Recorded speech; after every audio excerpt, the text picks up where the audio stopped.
Baik, ini tentang teori pembelajaran ya. Kita tahu bahwa pembelajaran itu awal katanya itu dari belajar ya. Jadi kita harus tahu dulu tentang definisi belajar itu sebenarnya apa sih? Ya. Nah, belajar itu merupakan suatu kumpulan proses. Jadi belajar itu adalah sebuah proses, bukan sebuah hasil, bukan sebuah awal ya, tapi sebuah proses. Jadi setiap orang itu akan berbeda ya, mendapatkan sebuah tingkat pembelajaran dari mulai dia misalnya hanya sekedar tahu, hanya sekedar memahami, bahkan ada yang bisa sampai mengaplikasikannya. Itu beda-beda tiap orang gitu ya. Ada yang cuman tadi mendengar podcast aja udah mengerti gitu dan bisa terekam langsung di dalam memorinya. Ada juga yang ketika mendengar podcast dia tidak mengerti gitu tentang materinya gitu, karena dia harus berulang-ulang melihat visual juga gitu, melihat YouTube gitu, melihat gambar-gambar gitu ya, baru dia bisa mengerti gitu dan paham. Dan juga perlu kita ingat bahwa belajar itu ada interaksi ya antara individunya dia sendiri ya, terus juga ada stimulus ya. Stimulus itu bisa dari lingkungan itu banyak yang macamnya, ada yang bisa lewat gadget, bisa lewat sekolah, bisa lewat buku dan segala macamnya gitu ya, seperti itu. Terus juga kemampuan hasil belajar itu dapat dikategorikan bersifat praktis dan teoritis ya. Jadi seperti yang tadi saya bilang bahwa belajar itu bisa jadi bukan hanya sekedar teori gitu, tapi ada juga yang maksudnya tuh begini saya langsung mengaplikasikannya. Nah, itu ada yang seperti itu. Terus juga belajar juga mempengaruhi proses belajar, dapat dikelompokkan ke dalam kategori umum. Misalnya kalau kan kalau kayak sekarang tuh kita belajar tentang tentang teori pembelajaran gitu ya. Nah, teman-teman juga pasti pernah belajar, itu bukan berarti belajar itu harus belajar tentang perkuliahan, tentang mata kuliah tertentu, misalnya belajar tentang KDK, belajar tentang epidemiologi, misalnya belajar tentang perawatan medikal bedah, jiwa dan segala macam, bukan itu. Tapi belajar itu bisa bersifat umum, kayak tadi misalnya saya lebih senang dengerin inspirasi orang-orang yang dulunya misalnya punya masalah, sekarang bisa survive, bisa menghadapi masa tersebut dan akhirnya bisa sukses seperti sekarang. Nah, itu juga termasuk belajar. Teman-teman juga misalnya dulu ketika lagi SMA pernah dapat nilai jelek misalnya, atau lagi kuliah semester 1 dapat IPK-nya kecil, terus akhirnya teman-teman ini saya harus berubah nih pola belajarnya, jangan terlalu banyak misalnya tidur, jangan terlalu banyak main dan segala macam. Akhirnya teman-teman sukses mendapatkan IPK yang lebih besar dibandingkan semester sebelumnya. Nah, itu termasuk belajar ya. Itu dari definisi belajar. Yang kedua, pembelajaran. Pembelajaran itu sendiri adalah suatu kumpulan prinsip-prinsip yang terintegrasi yang memberikan preskripsi ya untuk mengatur situasi atau lingkungan belajar. Maksudnya adalah pembelajaran itu adalah suatu kumpulan dari praktek-praktek belajar ya. Jadi suatu kumpulan dari praktek-praktek belajar sehingga seseorang itu mudah mencapai tujuan pembelajarannya gitu. Nah, itu jadi pembelajaran itu suatu kumpulan aja, suatu ibarat sebuah manajemen, tapi bukan manajemen sih, tapi sebuah kumpulan aja, sebuah kumpulan yang di dalamnya ada tahapan-tahapan untuk sampai tujuan pembelajaran, sampai tujuan belajar itu sendiri. Nah, teori-teori pembelajaran ini memberikan arahan dalam pemberian metode pembelajaran. Jadi ketika kita udah tahu pengertian belajar, kita tahu bahwa pembelajaran itu adalah kumpulan dari teknik-teknik belajar tadi gitu ya. Nah, sehingga kita juga nanti akan ujungnya adalah bagaimana kita mendapatkan metode pembelajaran yang terbaik. Gitu. Nah, teori pembelajaran juga di dalamnya akan berkaitan tentang teori-teori psikologi dan teori belajar. Ya, teori-teori psikologi itu adalah sebuah ilmu tentang manusia. Jadi karena yang belajar itu adalah manusia, maka kita perlu belajar juga tentang psikologi. Kita juga belajar juga tentang teori belajar seperti sekarang gitu ya. Kenapa keperawatan itu harus belajar pendidikan dalam keperawatan? Karena di dalam keperawatan itu juga sebagai kompetensinya itu ada namanya edukator ya, pemberi edukasi. Nah, seorang pemberi edukasi juga, seorang pemberi edukasi itu harus wajib mengetahui kan tentang pemberi atau tentang edukasi itu sendiri atau tentang pembelajaran itu sendiri. Makanya kita sekarang belajar tentang edukasi. Terus juga selanjutnya,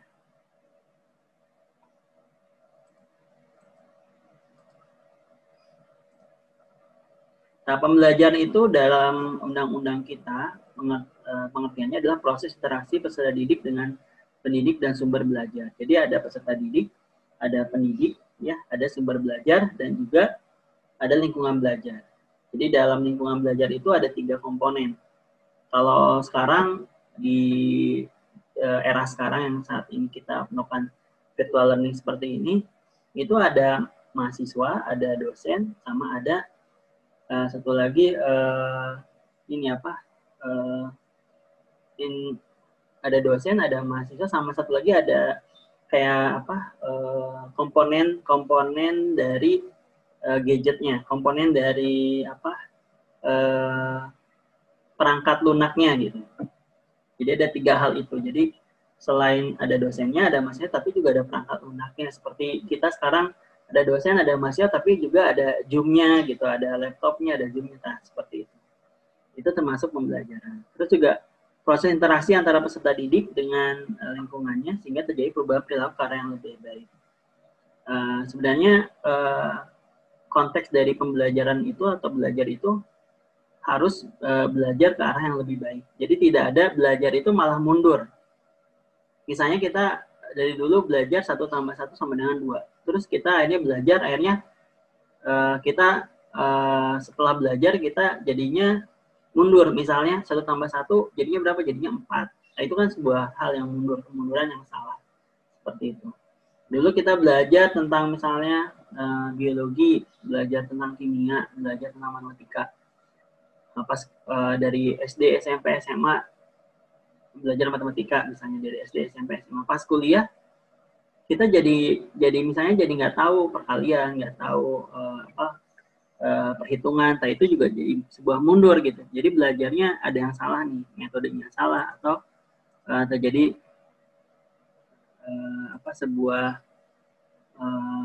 kesalahan dalam pembelajarannya.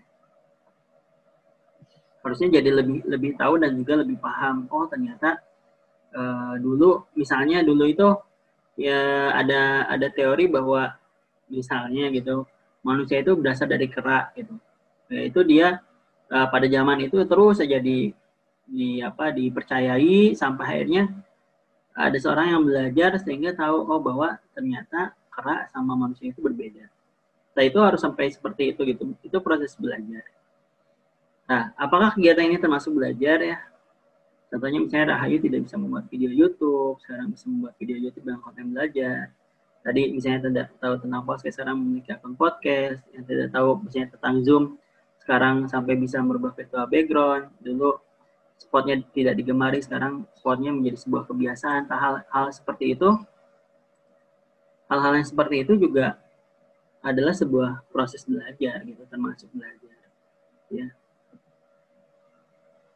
Selanjutnya.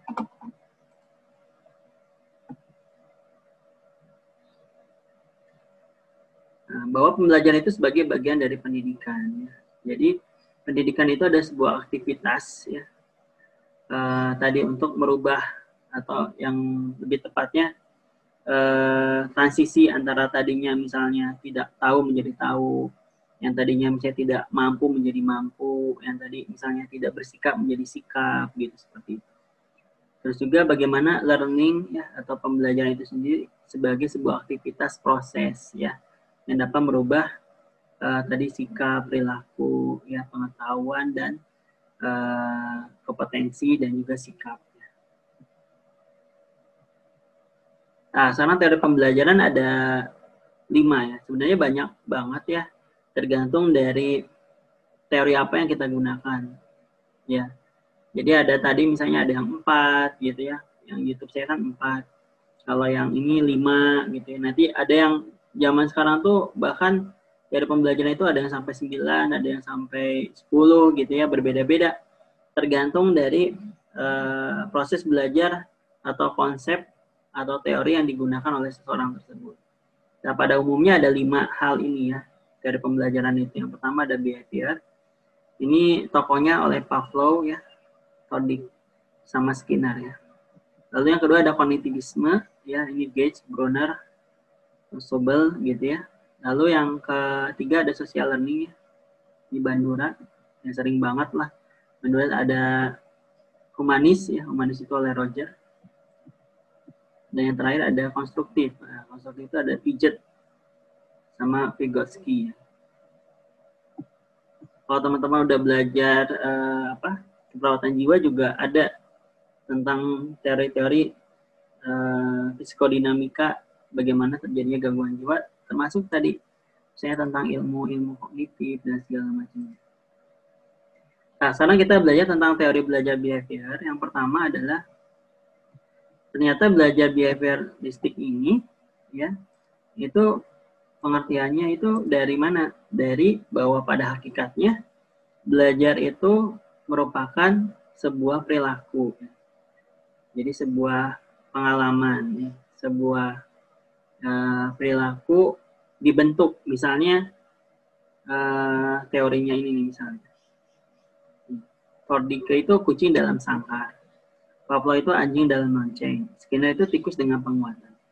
Jadi ini kan hewan-hewan semua ya. Tapi ternyata ketika diterapkan oleh ke manusia dalam proses belajar itu ternyata bisa dilakukan. Contoh misalnya dosen memberikan tugas kepada mahasiswa. Terus kata dosennya harus bikin makalah, dikumpulkannya hari Senin jam 8. Kalau lewat dari jam 8, walaupun jam 8 lewat 1 detik, maka dia tidak akan mendapatkan nilai.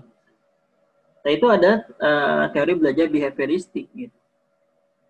Jadi belajarnya itu harus dikasih stimulus dulu, harus dikasih respon dulu, baru dia mau belajar. Kayak misalnya ada orang yang belajar itu ya hanya pas perkuliahan aja gitu, pas lagi virtual learning seperti ini itu belajar. Karena ada stimulus dari dosennya, ada pemaparan PowerPoint-nya gitu ya. Harus ada stimulus dulu, harus ada respon dulu. Apakah responnya mau dikasih reward, apakah dikasih punishment, ataukah netral, tidak ada punishment, tapi harus ada stimulus dulu. Nah, itu namanya teori belajar behavioristik. Ya, jadi teman-teman bisa nih sambil merenung kira-kira apakah saya ini belajar itu harus disuruh dulu gitu, misalnya sama orang tua. Belajar atau ini PR-nya kerjain, atau misalnya sama temennya baru dikasih tahu, ayo belajar, ini baru aja semangat. Gitu. Kalau nggak ada suruh-suruh, bawaannya mager gitu ya, malas gerak gitu di kamar. Nah, itu teman-teman coba renungkan gitu ya. Yang kedua, teori belajar kognitif ya.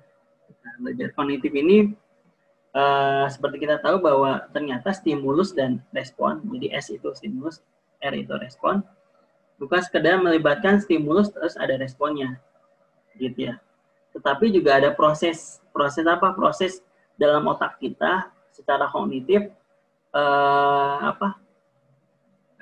otak kita itu kayak ibaratnya meramu gitu,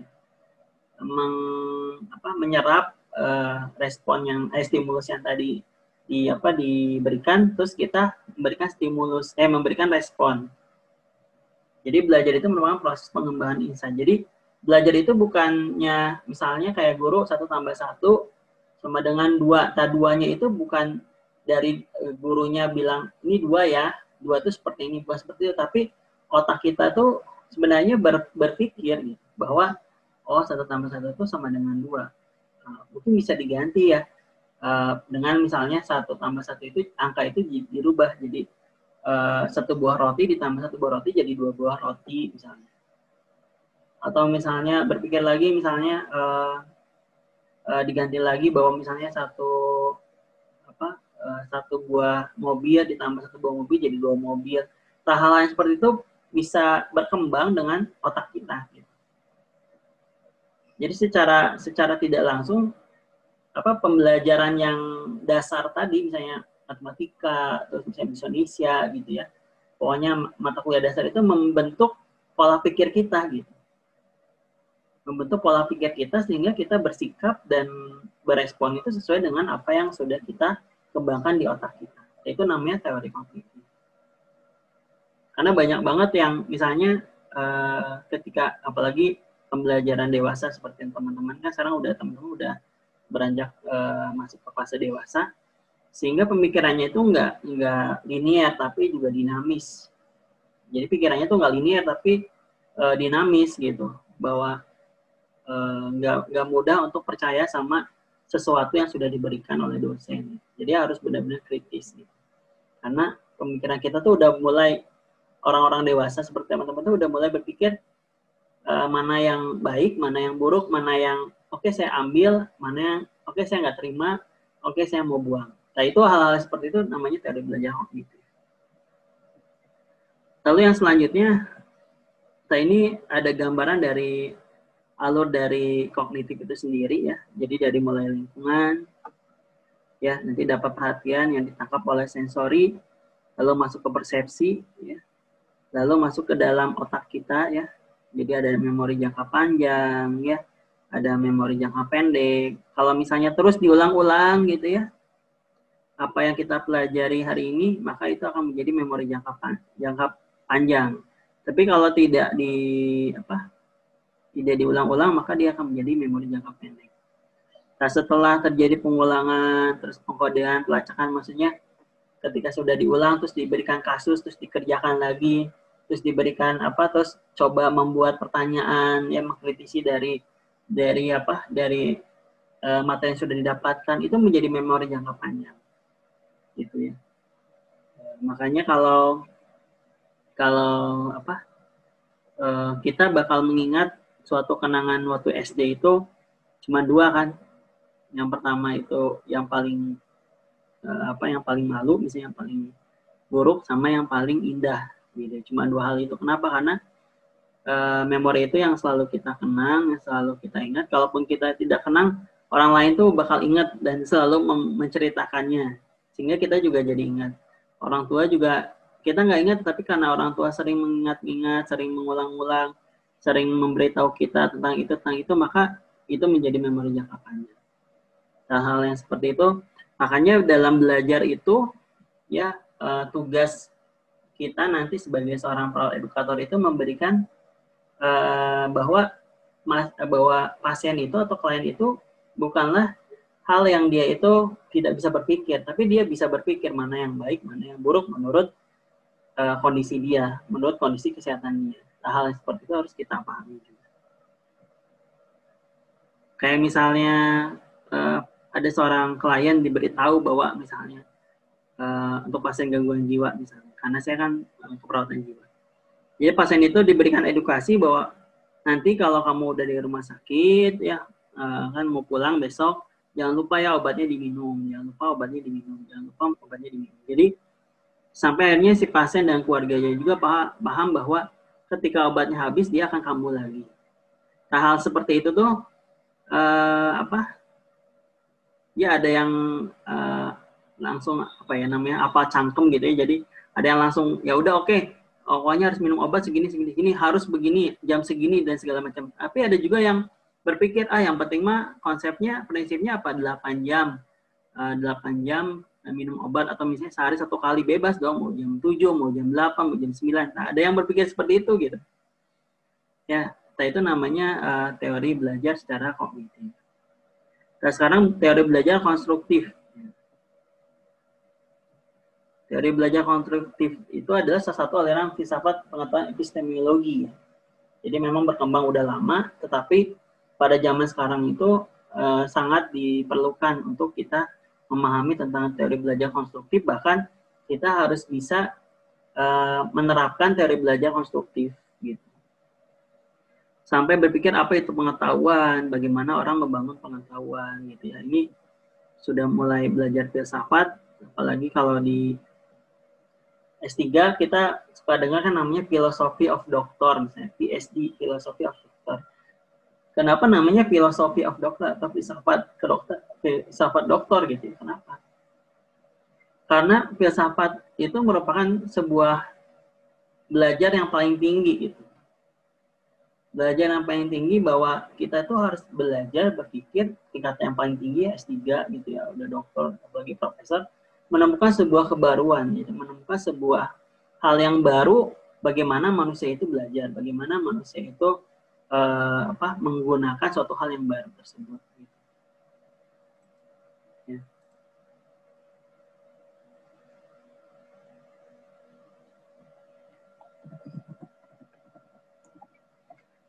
Nah, teori konstruktivisme ini cirinya adalah pertama ada orientasi, ya, bagaimana kita mengembangkan motivasi, mengadakan observasi, elisitasi, mengungkapkan ide secara jelas, terus restrukturisasi, penggunaan ide dalam banyak situasi, aplikasi pada berbagai situasi.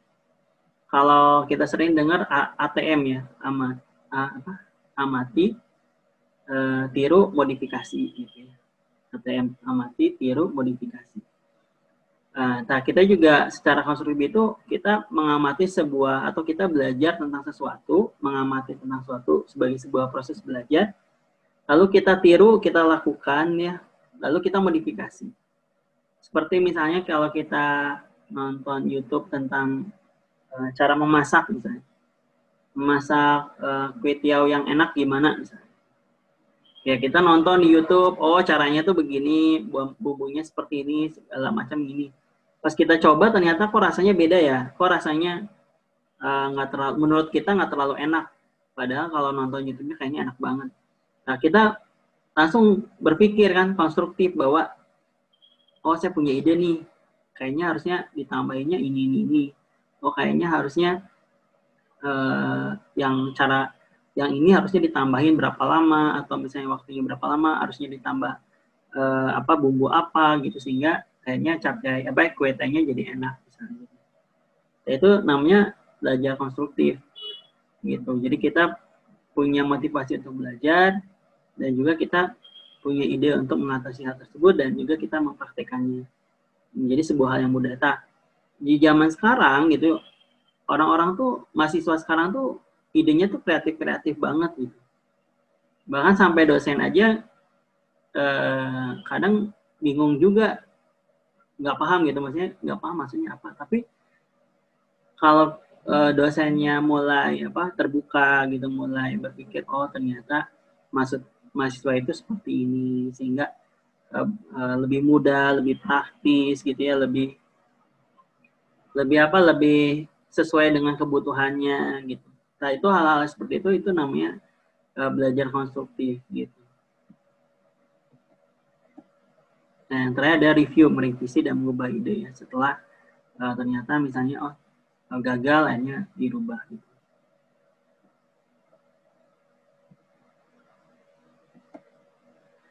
Nah, menjadi konstruktif itu adalah suatu hal yang keharusan di zaman sekarang ya, dari mulai tadi tradisional menjadi konstruktif atau yang modern atau yang future ya. Hanya kalau kita masih belajarnya behavior gitu ya, hanya dikasih stimulus baru berespon, nah berarti itu masih tradisional. Ya, kayak transfer nih di gambar ini kan kayak kita memberikan air terhadap otak itu gitu terus saja. Kan belum tentu semua informasi itu dibutuhkan oleh mahasiswa. Belum tentu semua informasi itu bisa dicerna oleh mahasiswa. Jadi atau oleh klien nanti ketika kita jadi perawat. Jadi kita harus belajar konstruktivisme. Nah, terus yang selanjutnya ada teori belajar social learning ya. Apa sih social learning itu? Yang paling penting ada 3 unsur utama. Yang pertama ada individu, ada lingkungan, milih, ada tingkah laku. Maksudnya apa? Bahwa ternyata kayak contoh seorang anak-anak gitu ya, di masa kemasannya usia 0 sampai 6 tahun gitu ya. Nah, dia tuh belajar bukan dengan membaca gitu, bukan dengan menonton TV, menonton YouTube, bukan seperti itu, tapi dia sebenarnya melihat sebuah model, bisa dengan orang, bisa dia lihat orang tuanya, bisa dia lihat TV, bisa dia lihat HP, bisa dia lihat bahkan mendengar juga. Pokoknya semua indranya menyentuh, makanya kenapa anak sering ngelempar, sering pengen nyubit, pengen apa gitu, loncat segala macam, karena ada motorik halus dan motorik kasar. Nah, semua indranya itu menjadi sebuah belajar gitu, sebuah proses pembelajaran bagi anak-anak. Dan dia dalam belajar social learning itu dia melihat sebuah model. Contohnya yang paling gampang adalah ketika dia melihat orang tuanya sering sholat, misalnya anak tersebut nanti lama-lama ngikutin gerakan sholatnya, pengen sholat kayak gimana. Itu sebuah model seperti itu. Makanya ini sebuah hal tantangan yang berat di zaman sekarang, bahwa kita harus melihat ada nggak sebuah model dosen yang nerangin dengan virtual learning seperti ini tuh nggak bosen gitu, nggak ngebosenin. Nah itu yang paling suatu hal yang baru kan.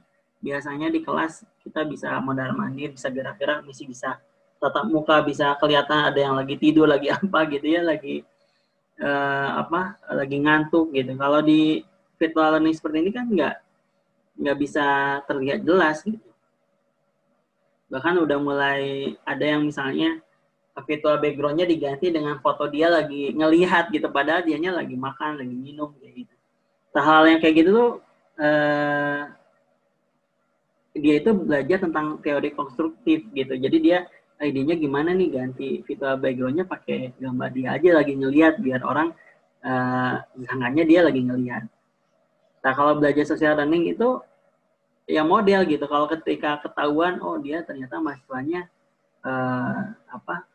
ternyata dia pakai virtual background nih, nggak ada orangnya, atau misalnya di videonya dihilangkan, terus dianya lagi apa gitu, lagi nggak belajar.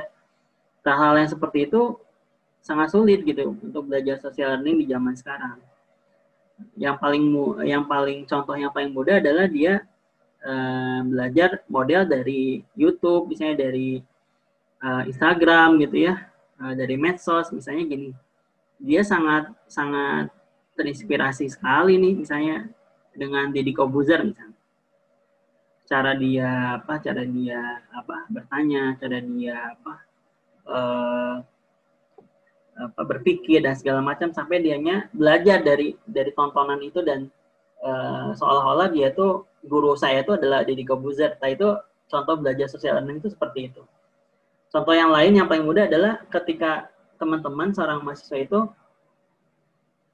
punya suatu saya suka banget nih sama guru ini, karena suka banget sama dosen ini, bukan karena suka gimana gitu, tapi suka cara belajarnya nih, cara menerangkannya tuh enak banget, terus gambarnya bagus-bagus segala macam, sehingga mahasiswa itu jadi mengikuti gitu, jadi nurutan gitu.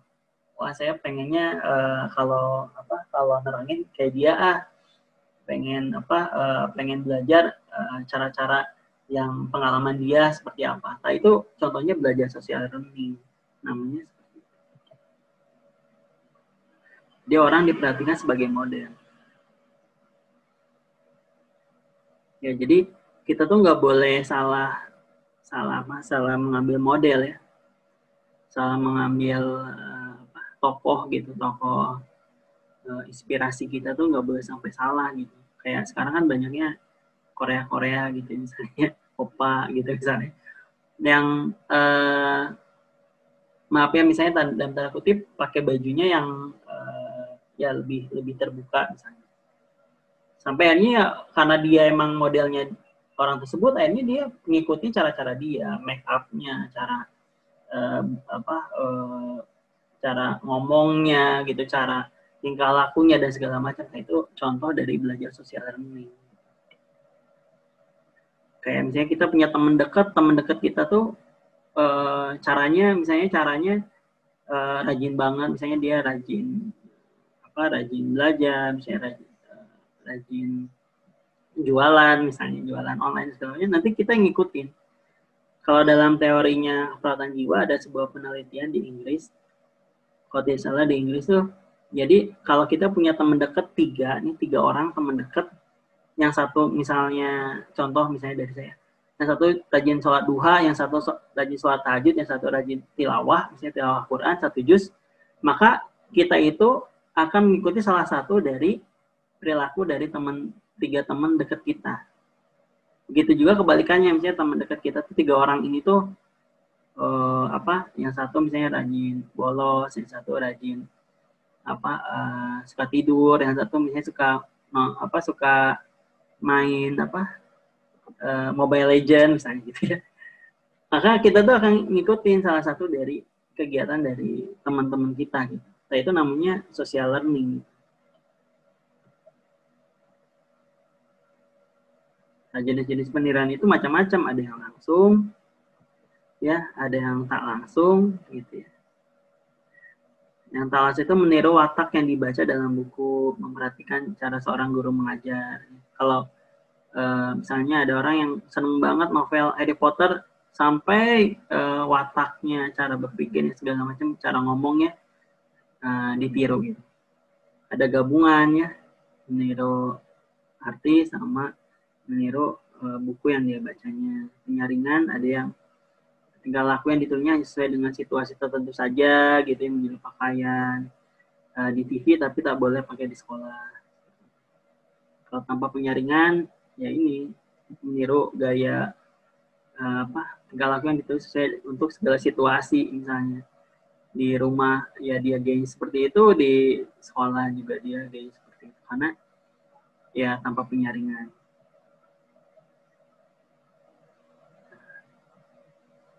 Ini ada teori belajar humanistik ya.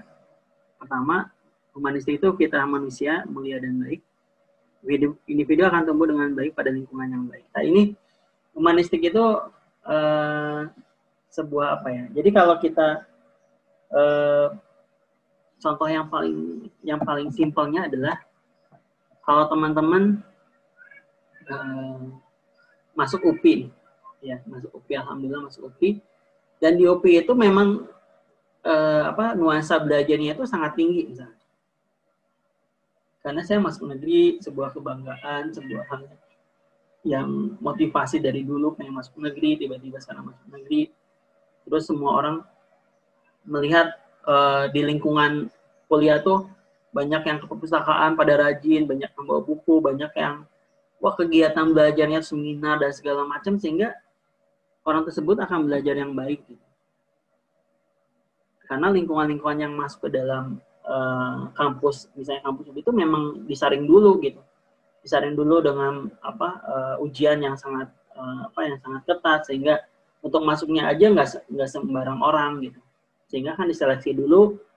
Orang-orang pilihan inilah yang dikategorikan bahwa dia itu akan menjadi orang-orang yang paling baik lah, paling the best gitu dalam belajar gitu, sehingga pas masuk belajar di UPI dia bisa ngikutin seminar, ngikutin perkuliahan, ngikutin organisasi dan segala macam. Nah, itu namanya belajar humanistik. Jadi kita caranya untuk bisa belajar itu, orang itu harus masuk dulu ke sebuah lingkungan, misalnya kampus yang ternama, baru dia bisa belajar hal yang lebih tinggi dibandingkan orang-orang yang nggak masuk di kampus tersebut. Contohnya misalnya ada seorang yang masuk ke Harvard University.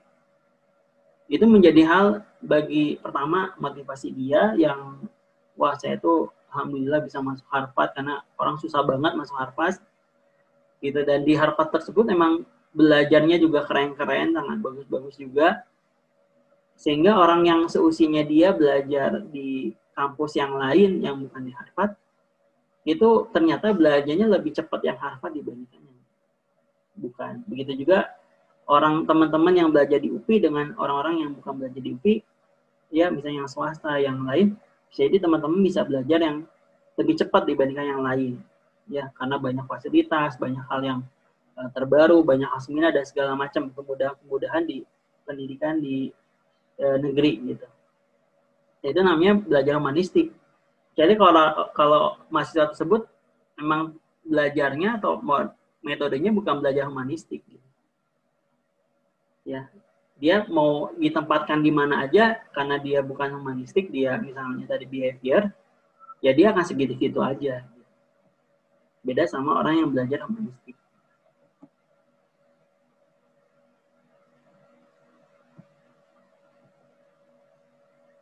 Nah, humanistik itu berkaitan dengan teori Maslow ya. Yang paling tingginya adalah aktualisasi diri. Makanya kenapa mahasiswa itu harus lebih banyak berbicara, lebih banyak mengungkapkan pendapat, lebih banyak melakukan sesuatu. Kenapa? Karena itu sebagai proses aktualisasi diri gitu. Karena dengan belajar seperti itu, bahwa ini nih saya belajar tuh udah sampai sini loh, ya. Terus dosen memperhatikan, oh ternyata kamu hebat ya, luar biasa, udah sampai tahap ini, sehingga orang tersebut juga belajarnya akan terus meningkat gitu.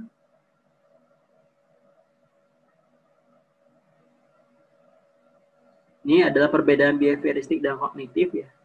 Kalau behavior itu mementingkan pengaruh lingkungan, kalau kognitif mementingkan apa yang ada dalam diri ya. Kalau behavior itu mementingkan bagian-bagian, kalau kognitif mementingkan fungsi kognitif. Kan banyak juga ya orang yang pintar tapi tidak mudah bergaul gitu. Dia punya teman tapi pintar banget tapi nggak mudah bergaul. Gitu. Beda sama yang behavioristik itu dia mah orangnya nyantai aja gitu, nggak terlalu ribet, nggak terlalu dipikirin, jadi santuy banget gitu. Jadi tapi kadang hidupnya nggak punya arah gitu, karena tadi ya, karena harus ada stimulus baru berespon tadi gitu. Nah, terus hasil belajarnya terbentuk secara mekanis. Kalau kognitif keseimbangan diri dalam diri. Kalau behavior mementingkan pembentukan kebiasaan, kalau kognitif itu terbentuk secara struktur kognitif. Jadi perlu orang kognitif itu harus rasional dulu baru dia bisa ngelakuin gitu. Kalau nggak rasional, masih abstrak tuh susah untuk dia ngelakuinnya. Kenapa sih bisa begini? Kenapa sih bisa begini? Kenapa sih harus ngelakuin ini? Kenapa sih nggak begini aja? Nah, itu. Memecahkan masalah dengan trial and error. Kalau kognitif berdasarkan insight gitu. Jadi sebelum ngelakuin sesuatu tuh harus insight itu tilik diri ya. Jadi harus dia sadar dulu bahwa apa yang dilakuin itu memang kehendaknya dia gitu. Jadi bukan karena orang lain yang nyuruh, misalnya kamu harus begini ya, tunggu dulu. Itu tuh kenapa saya harus ngelakuin itu gitu. Nah, itu orang-orang kognitif. Nah, ini yang terakhir, bahwa pembelajaran tradisional dengan konstruktivisme, perbedaannya adalah tradisional itu ruang lingkupnya terpisah, kurikulumnya secara tuntas ya, berdasarkan buku teks, mahasiswa sebagai wadah yang akan diisi. Jadi hanya ya transfer ilmu aja gitu, kayak transfer pengetahuan aja, padahal nggak seperti itu. Teman-teman punya punya keinginan sendiri gitu, punya proses belajar sendiri gitu, punya karena teman-teman sudah dewasa bisa menentukan mana yang benar, mana yang salah, dan segala macam. Terus juga mencari jawaban yang benar, penilaian terpisah dari hasil ya. Kalau ini saya kepotong. Penilaian terpisah dari hasil. Jadi yang tradisional itu kadang dinilai itu nggak dilihat dari hasil. Jadi hasilnya apa, dinilainya apa. Gitu. Kalau konstruktif itu utuh, ada keterkaitan antara sebuah proses itu. Jadi nggak terpisah ya, dari mulai dia belajar sampai dia mendapatkan tujuannya. Terus yang kedua, lebih penting pertanyaan mahasiswa dan konstruksi jawaban. Jadi lebih penting terhadap mahasiswa pengennya apa sih, pengennya gimana sih, ada diskusi apa sih gitu. Sehingga menjawab sebuah kebutuhan dari mahasiswa tersebut. Beda kan kalau saya ngasih begini-begini, teman-teman saya mah udah baca, udah tahu lah kayak gini-gini, ngapain gitu kuliah gitu. Nah, beda kalau misalnya diskusi, Pak saya pengen tahu dong tentang ini gimana, kalau menurut Bapak gimana, kalau menurut saya tuh seperti ini loh, kata mahasiswa. Kalau menurut Bapak gimana? Nah, itu konstruktif. Terus beragam sumber, terus mahasiswa sebagai pemikir ya. Dosen interaktif, mediator, dan fasilitator, dosen mengikuti pola pikir peserta didik ya. Dan juga penilaian integral ya, mengenai hasil, dan juga penilaiannya tuh terintegrasi gitu. Jadi kita tuh menilai sesuatu itu, menilai peserta didik atau menilai mahasiswa atau menilai klien kita tuh bukan pada saat kita ketemu aja, tapi bukan pas mata kuliah kita aja, tetapi semua mata kuliah yang dia mengikuti prosesnya, bukan hanya semester 3 aja, tapi juga mengikuti dari semester 1, 2, 3, sebenarnya dia belajarnya udah sampai bagaimana sih gitu. Ada kesulitan nggak dalam belajar kuliah, karena perkuliahan itu beda banget sama SMA, yang SMA itu kan tradisional ya. Jadi yang penting dari buku teks ini udah kamu dapatnya ini nih. Soalnya juga pertanyaannya definisi, konsep apa gitu ya, yang pokoknya sumbernya dari situ. Beda sama kuliah. Kuliah itu pertanyaan, kadang dosen nerangnya tentang apa, ternyata pertanyaannya tuh dikembangkan lagi dari penjelasan dari dosen tersebut.